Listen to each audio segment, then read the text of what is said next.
नमस्कार, स्वागत है आपका हमारी कहानी में। रविवार का दिन होने के कारण कबला पार्क में काफ़ी चहल पहल थी। शहर भर के प्रेमी जोड़ों के मिलन की इस पसंदीदा जगह पर दोपहर बाद से ही युवा लड़कों का आने का सिलसिला शुरू हुआ था। उसमें तीसरा पहर ख़त्म होने के बाद काफ़ी तेज़ी आ चुकी थी। जिनके साथी आ चुके थे उनमें से कुछ अपने साथियों की बाहों में, कुछ अपने साथियों की बाहों में और कुछ अपने साथियों की निगाहों में खोए हुए थे, और जिनके साथी नहीं आए थे उनमें से एक को छोड़कर सभी अपने अपने मोबाइल में खोए हुए थे। उस पार्क में एक ऐसा शख्स भी मौजूद था जिसे शायद किसी का इंतजार नहीं था। करीब 30 साल की आयु का वह शख्स आंखों पर काला चश्मा लगाए हुए बड़े आराम से पैर फैलाकर बरगद के एक पेड़ से टिक कर बैठा हुआ था। जो एकमात्र नवयुवक अपने मोबाइल में न खोकर लगातार पार्क के गेट पर बेसब्री से अपनी नज़रें टिकाए हुए था। वह भी इसी बरगद के पेड़ से टिक कर खड़ा था जिसके नीचे काले चश्मे वाला युवक बैठा हुआ था। भाई साहब, मुझे 500 रुपीज़ के चेंज चाहिए। अन्य नवयुवक ने बरगद के पेड़ के नीचे आकर चश्मा वाले युवक से ये कहा तो पेड़ से टिक कर खड़े नवयुवक की नज़रें पार्क के गेट से हटकर उन दोनों पर टिक गईं। लाओ, चश्मा वाले युवक के मांगने पर उसने 500 रुपये के चिल्लड़ मांगने आए नवयुवक से उसे 500 का नोट थमा दिया। भैया, क्या आप ये नोट चेक करके बता सकते हैं कि असली है या नकली? चश्मे वाले युवक ने खुले पैसे के बदले मिले नोट को कुछ पलों उंगलियों से स्पर्श से जांचने के बाद पेड़ से टिक कर खड़े नवयुवक से पूछा। नकली है। पेड़ से टिक कर खड़े नवयुवक ने 4-5 कदम आगे बढ़कर चश्मे वाले युवक के हाथ से नोट लिया और उसे उलट पुलट कर गौर से देखने के बाद जवाब दिया। साले, मुझे बेवकूफ़ समझता है क्या? पिछले संडे भी मुझे 500 का नकली नोट तूने ही थमाया था ना? चश्मे वाले युवक ने उससे चिल्लाकर मांगने वाले नवयुवक को फटकारते हुए सवाल किए तो वह बिना कोई जवाब दिए पार्क के गेट की ओर भाग गया। भाई साहब, आपको दिखाई नहीं देता है क्या? नोट चेक करने वाले नवयुवक ने चश्मे वाले युवक का दिया नोट फाड़कर फेंकते हुए सवाल किया। हाँ भैया, मुझे दिखाई नहीं देता, चश्मे वाले युवक ने विनम्र जवाब दिया। तो आपको कैसे पता चला कि इस पेड़ से टिक कर जो शख्स खड़ा है वह कोई मेल पर्सन ही है? आपके यहाँ आने के बाद लगभग 10 मिनट तक शांति से खड़े रहने से आपके कहने का मतलब कि मेरी जगह पर कोई फीमेल पर्सन होती तो इतनी देर तक शांत नहीं खड़ी रह सकती थी। हाँ, ऐसी सिचुएशन में कोई भी फीमेल पर्सन शांति से खड़ी नहीं रह सकती जब वो अपने बॉयफ्रेंड या लवर का इंतज़ार कर रही हो। आपकी जगह कोई फीमेल पर्सन होती तो अब तक अपने पार्टनर को कॉल करके कम से कम 25 गालियाँ सुना देती या फिर पैर पटकती हुई वापस लौट जाती। यानी आप भी ये जान गए हैं कि यहाँ अपनी गर्लफ्रेंड या लवर का इंतज़ार कर रहा हूँ। हाँ, और इसकी वजह ये है कि हर संडे कोई सिर्फ अपनी गर्लफ्रेंड, बॉयफ्रेंड या लवर से ही मिलने के पर्पस से आता है। इट मीन्स आप भी अपनी गर्लफ्रेंड या लवर से मिलने आए हैं। हाँ भैया, मैं भी यहाँ अपनी लवर से ही मिलने आया हूँ। तो ठीक है, आप अपनी लवर का इंतज़ार कीजिए, मैं अब जा रहा हूँ क्योंकि मेरी गर्लफ्रेंड आ चुकी है। भैया, 1 मिनट रुककर मेरी बात सुनिए। बोलिए, क्या आप अपनी गर्लफ्रेंड से मिलने के बाद मुझे पार्क के गेट तक छोड़ सकते हैं? एक्चुअली 1.5-2 माह पहले ही मेरी आंखों की रोशनी चली गई है, इसीलिए मैं अभी बिना किसी मददगार के कहीं भी आने जाने का अभ्यस्त नहीं हो पाया हूँ। मैं यहाँ आता हूँ तो जिस ऑटो से आता हूँ उसी के चालक को 50 रुपये देकर मुझे अंदर छोड़ने को आता है और घर वापस जाने के लिए मेरी लवर मुझे गेट तक ले जाकर ऑटो में बिठा देती है। पर मुझे लग रहा है कि आज मेरी लवर नहीं आएगी, इसीलिए समझ गया। आप टेंशन मत लीजिए, 1 घंटे बाद मैं आपको आपके घर पर छोड़ दूँगा। Thank so much, your most welcome कहकर नोट चेक करने वाले नव युवक ने पेड़ की ओर आ रही एक खूबसूरत नव युवती की ओर कदम बढ़ा दिए। क्या आप मैरिड हैं? चश्मे वाले युवक को सहारा देते हुए उसके घर के हॉल में पहुंचाकर सोफे पर बिठाने के बाद नोट चेक करवाने वाले नव युवक की दीवार पर लगी एक तस्वीर पर नज़र पड़ी तो उसने चौंकते हुए सवाल किया, हाँ भैया, मैं मैरिड हूँ। चश्मे वाले युवक ने शांति के साथ जवाब दिया, क्या आपकी वाइफ? नहीं भैया, मेरी वाइफ मुझे छोड़कर ना तो ऊपर वाले के पास गई है और ना ही नीचे वाले के पास गई है। वो भली चंगी और मेरे साथ ही रह रही है। तब तो आपके साथ ईश्वर ने बिल्कुल सही किया। अपने लाइफ पार्टनर को धोखा देने वाले आप जैसे लोगों का साथ यही होना चाहिए था। भैया, आप भले इंसान हैं, पर बिना पूरी बात जाने आपकी भड़क जाने की आदत ठीक नहीं है। आपकी पत्नी आपके साथ रह रही है और आप पार्क जाकर अपनी किसी प्रेमिका से मिलते हैं। ये जानने के बाद और क्या जानने लायक बचा है? ये जानने के बाद भी आप बहुत कुछ जानने लायक बचा है। दरअसल मैं उस पार्क में अपनी जिस प्रेमिका से मिलने जाता हूँ वो मेरी नकली प्रेमिका है और मैं उस पार्क में उससे मिलने नहीं बल्कि उससे मिलने के बहाने अपनी पत्नी को उसके असली प्रेमी के साथ रंगरलियाँ मनाने का दर्शनीय सीन अपने मोबाइल के कैमरे में कैद करने जाता हूँ, ताकि उस दर्शनीय सीन को कोर्ट को दिखाकर समाज और दुनिया की नज़रों में संस्कारी बनकर रहने वाली अपनी पत्नी से डाइवोर्स ले सकूं। पर मुझे 6-7 बार उस पार्क के चक्कर लगाने पर मुझे वैसा सीन शूट करने का चांस ही नहीं मिला जैसे सीन की मुझे ज़रूरत है। इसीलिए मुझे अभी कुछ दिन और अंधे बनकर रहकर उस पार्क में अपनी नकली प्रेमिका से मिलने जाने की एक्टिंग करते रहना पड़ेगा। यानी आप अंधे नहीं हैं? हाँ भैया, मैं अंधा नहीं हूँ और मैं अपनी पत्नी की रासलीला के सबूत जुटाने के लिए कुछ भी दिखाई नहीं देने की एक्टिंग कर रहा हूँ। अब आप मेरी अंधे बनने और नकली प्रेमिका से मिलने जाने की कहानी का पीछा छोड़िए और आपके काम की वो बात सुनिए जिसे आपको बताने के लिए मैंने आपको पार्क के गेट तक मुझे छोड़ने के लिए कहा था। क्या बताने चाहते हैं आप मुझे? पहले आप बैठिए, फिर बताऊंगा। लीजिए, बैठ गया। तो लीजिए, मैंने भी आपके काम की बात बताने के लिए अपने आप को प्रिपेयर कर लिया है। एक्चुअली मैं आपको ये बताना चाह रहा हूँ कि जो लड़की उस पार्क में हर संडे दोपहर से तीसरे पहर के बीच आपसे मिलने आती है वही उसी पार्क में दिन के चौथे पहर में एक दूसरे लड़के से भी मिलने आती है। ये क्या बकवास कर रहे हो आप? परिणीति ऐसा कभी नहीं कर सकती जैसा आप बता रहे हैं।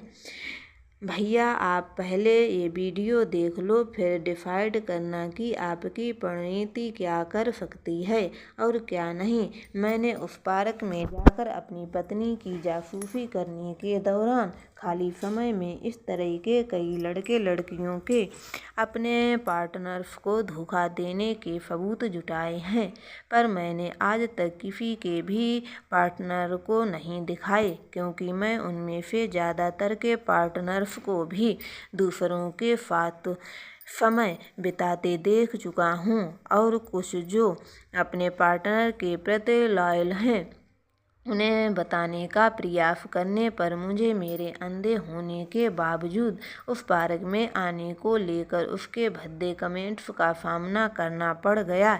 इसीलिए मैंने उसके कमीनेपन को देखकर उन्हें आगाह करना सही नहीं समझा। उस पार्क में मिलने वाले आप पहले ऐसे शख्स हैं जो मुझे अपने पार्टनर के प्रति लॉयल भी लगे, और आपने मेरे अंधे होने के बावजूद उस पार्क में अपनी लवर से मिलने आने की बात जानकर भी मेरा मजाक नहीं उड़ाया।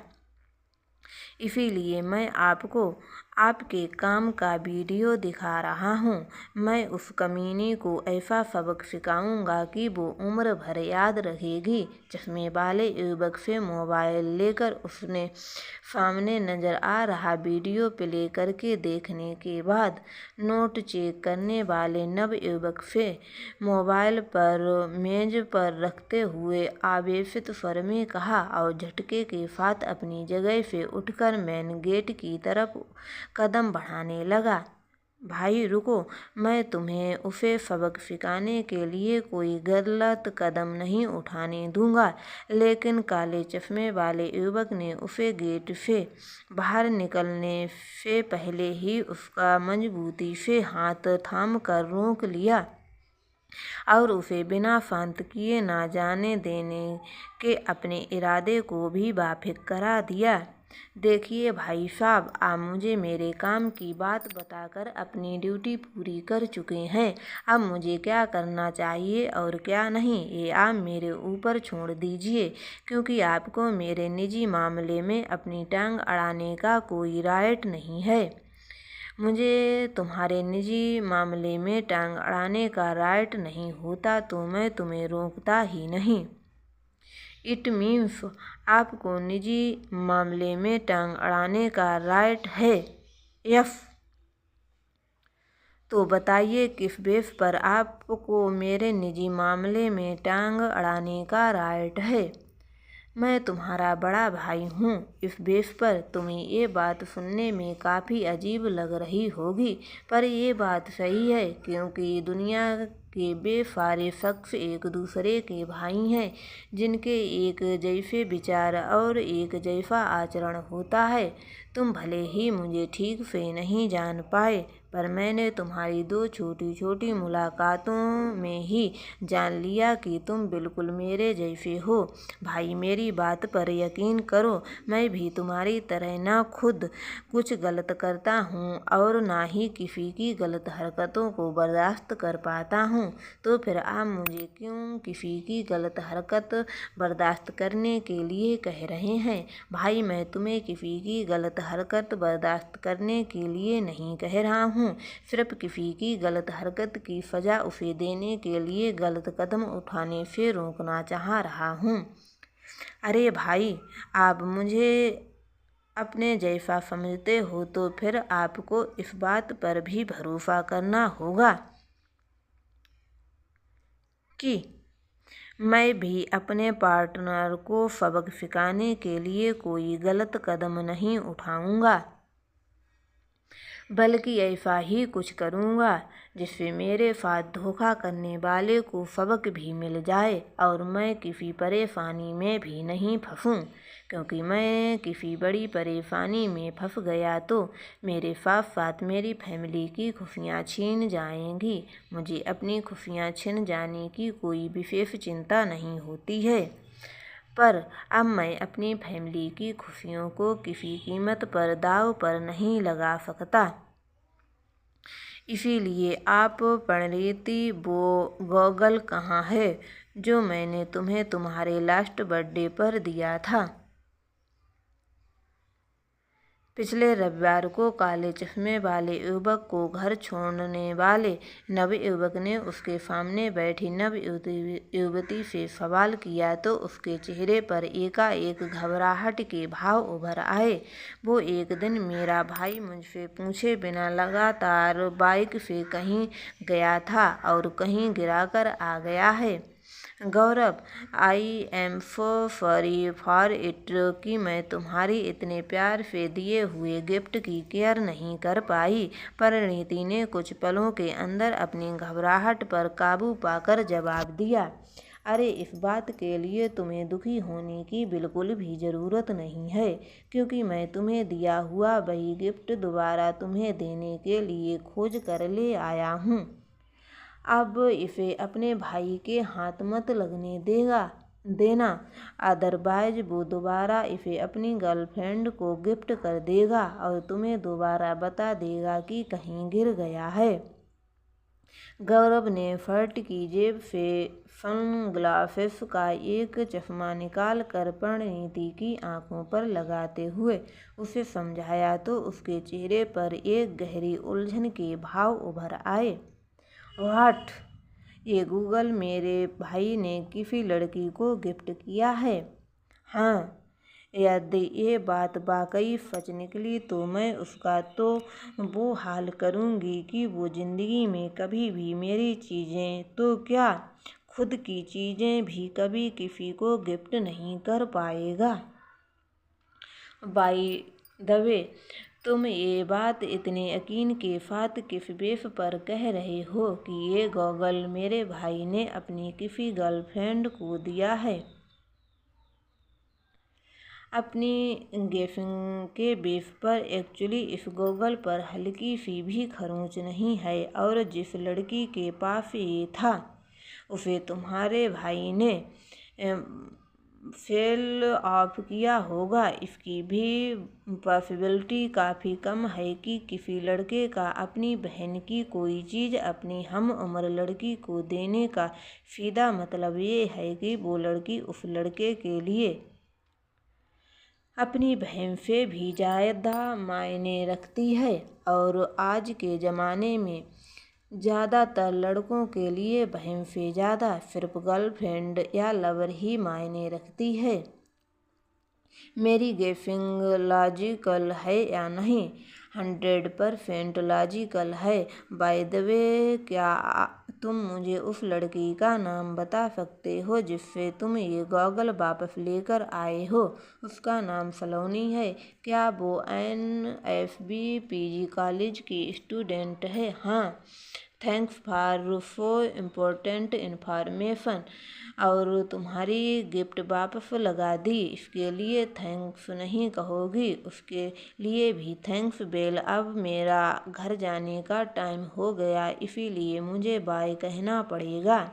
बाय कहकर घर जाना है या मुझे इस पार्क से खिसका कर दोबारा वापस आना है? तुमने मुझसे कुछ कहा गौरव? नहीं, मैंने खुद से कहा कि मेरा भी जाने का टाइम हो गया है। Okay bye. आज यहीं से बाय। पार्किंग तक साथ नहीं चलोगे क्या? नहीं यार, क्योंकि मुझे आज यहाँ से एक बंदे को भी साथ लेकर जाना है। तो तुम मुझे कॉल करके पार्किंग में आने के लिए बोल दो और पार्किंग तक मुझे कंपनी दे दो। वो अपनी नई नवेली गर्लफ्रेंड के साथ टाइम बिता रहा है, इसीलिए उसके मेरी कॉल रिसीव नहीं की है। पॉसिबिलिटी नहीं के बराबर है।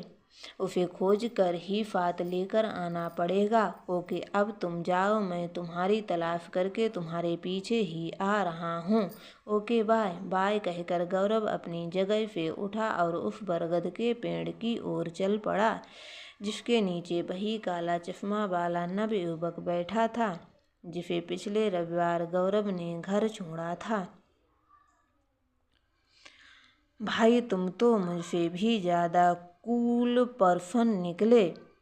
अपने पार्टनर की बेवफाई के बारे में जानने के बाद भी उसके साथ इतने नॉर्मल ढंग से पेश आए कि जैसे तुम्हें कुछ पता ही नहीं हुआ हो। गौरव के बरगद के पेड़ की बगल से गुजरकर कुछ आगे जाने और फिर लौटकर पेड़ के पास आने पर काले चश्मे वाले युवक ने उसकी तारीफ करते हुए कहा, आपका आज का जासूसी का काम पूरा हो गया क्या?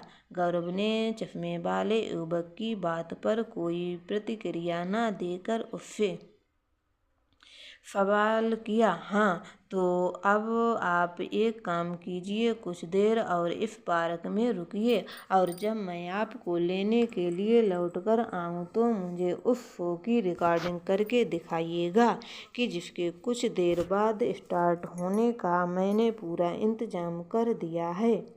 मैं समझा नहीं कि तुम मुझे किस शो की रिकॉर्डिंग करने के लिए कह रहे हो।